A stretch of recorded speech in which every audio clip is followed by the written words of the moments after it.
How to treat disappointment with Colourpuncture. I've never had this request before. I think this is very beautiful. What I would do, first of all, when big disappointment happens, I would sit down and probably do a little bit of writing, just to understand what actually happened. You're disappointed because of something. Disappointment is, by definition, when something doesn't go the way we envision it would go. So we really need to go back and we need to see how we thought it would go. We really need to do a little bit of soul searching here in our motivations and our needs, which is more sort of cafe self stuff than Colourpuncture. But once you are clear what you expected and what actually happened, then you can see, this is what I expected and this is what happened. And there is no correspondence between the two. And normally when we're talking about disappointment, we either talking about interaction with other people, so then there is this other point of view involved, or we're talking our oversized expectations on ourselves. So for example, I'm disappointed on a daily basis because I feel I can do much more than I'm doing. I feel like I have to. But then when I'm presented with reality, how realistic are my expectations? And then I look at my day and I log my time, and it takes me an hour to do this, an hour to do that, an hour to do that. By the time it's all finished, I have very little space, and then I'm beating myself up because, I'm disappointed in myself.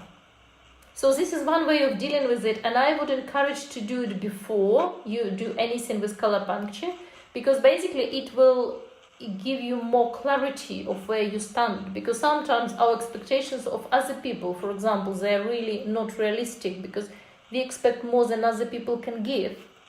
And this happens not because they're bad people or they're treated us badly, because probably, and this is my deepest belief, that we all act to the maximum level of our capacities, considering our resource in this given moment of time in any situation.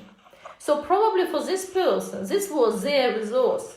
And yes, they, for example, barked angrily at you, but probably that was the best they could have done because they were out of space, they were out of source, they were out of everything, and they were really tense and felt scared and cornered and whatever.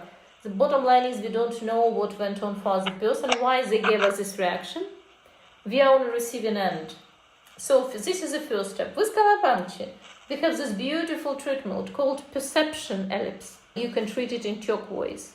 You can do it as points, you can do it as ellipse around it, but this is called perception, zone of perception. And this is why we sit in meditation.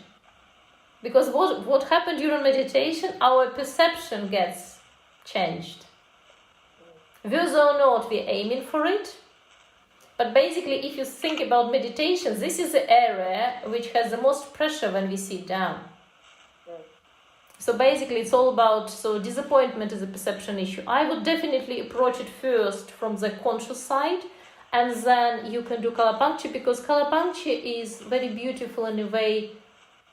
I love as you all know, I love my other side of your cafe self, because it's all about soul and the self and our individuality, our expression, our life path. I'm really, really passionate about it because I feel this gives you most power and most responsibility. However, what Colourpuncture does is the other side of the coin. Colourpuncture brings to light something which you never knew or felt was even important.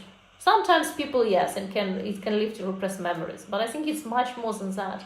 Colourpuncture makes you see things that you knew in a totally different light. The significance of it, the relative value, relative weight on this particular experience or this particular person or event or trait in your life.